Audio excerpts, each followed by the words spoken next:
avec l'histoire de la petite Aminata. Qui était Aminata? Aminata, elle était dans un avion. Qu'est-ce qui se passe? Ce qui se passe, c'est qu'il a commencé à voir le temps, les intempéries, il a commencé à voir les turbulences dans l'avion. Comme vous savez, après, le test de l'air vient parler que bon, on rencontre des difficultés, que chacun mette la ceinture, tenez-vous prêts, les trucs comme ça, commencez à prier. Et donc les gens commençaient à prier, même quelqu'un qui n'a jamais prié dans sa vie, alléluia, il a commencé à prier. Et donc tout le monde priait, les gens paniquaient, ah mon Dieu, c'est mon jour, je vais mourir, des trucs comme ça. Mais il y avait une petite à l'intérieur qui s'appelait Aminata. Elle était en train de lire son livre.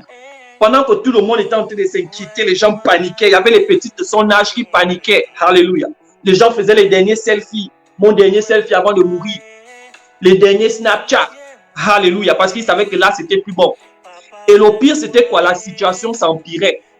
Et donc, ça ne faisait que bouger, bouger, bouger. Donc, ça veut dire que le crash était à 99%. Tous les gens sont en train de prier, prier. Et il y avait un pasteur à l'intérieur. Le pasteur priait, qualité que c'est plus bon.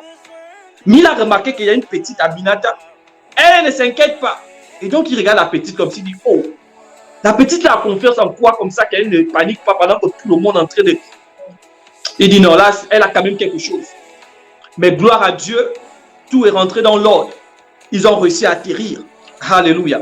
Maintenant, quand ils atterrissent comme ça, le pasteur a dit, non, je dois voir la petite là, parce qu'il y a quelque chose qu'elle connaît que moi, je ne connais pas.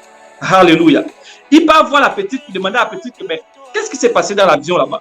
La petite est perdue, elle dit, mais qu'est-ce qui s'est passé dans l'avion? Il dit, mais j'ai remarqué que tout le monde était dans la turbulence, tout le monde priait, les enfants pleuraient. Mais toi, tu étais calme, tu lisais ton livre. Qu'est-ce qui a fait en sorte que tu puisses arriver à ce niveau, n'est-ce pas, de calme? Quelle assurance? Ça te vient d'où? La petite lui dit, le pilote, c'est mon père. Il dit, mais ça quoi, il voit? Elle dit, mon père m'a dit qu'il va m'emmener à la maison. Et quand mon père me dit, il fait la chose qu'il dit. Alléluia. Waouh! Le gars était bluffé.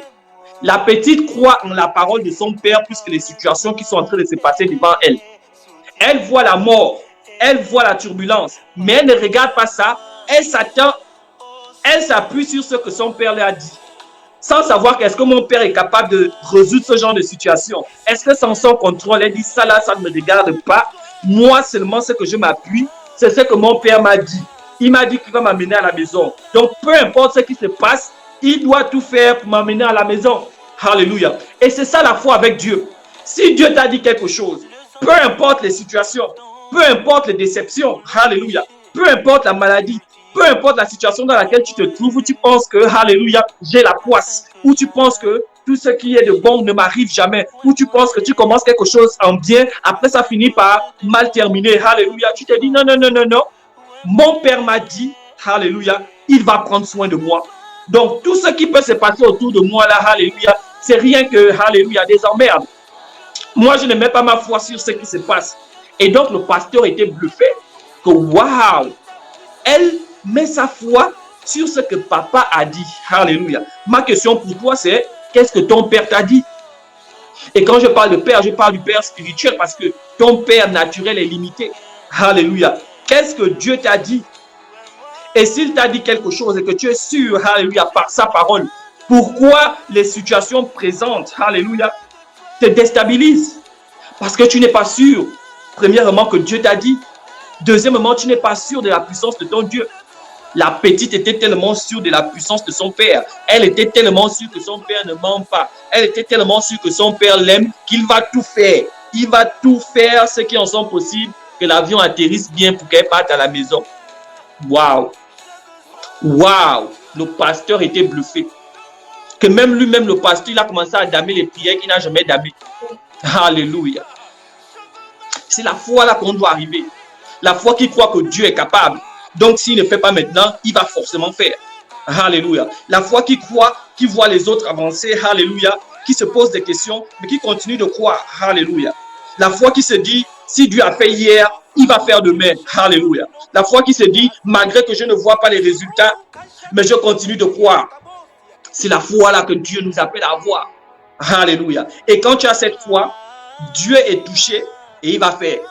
Pourquoi? Parce qu'il va se dire, oh non, la petite là croit beaucoup. Oh, le gars la croit beaucoup malgré que je ne fais pas. Mais il croit toujours. Non, non, non, non, je dois faire quelque chose. Alléluia. Et c'est là où tu vois les gens dire, oh, il a eu la chance. Ce n'était pas la chance. C'est le niveau de foi. Alléluia. C'est le niveau de foi. Ma question pour toi est, quel est ton niveau de foi? Qu'est-ce que tu connais de ton Dieu? Qu'est-ce que tu connais de Jésus?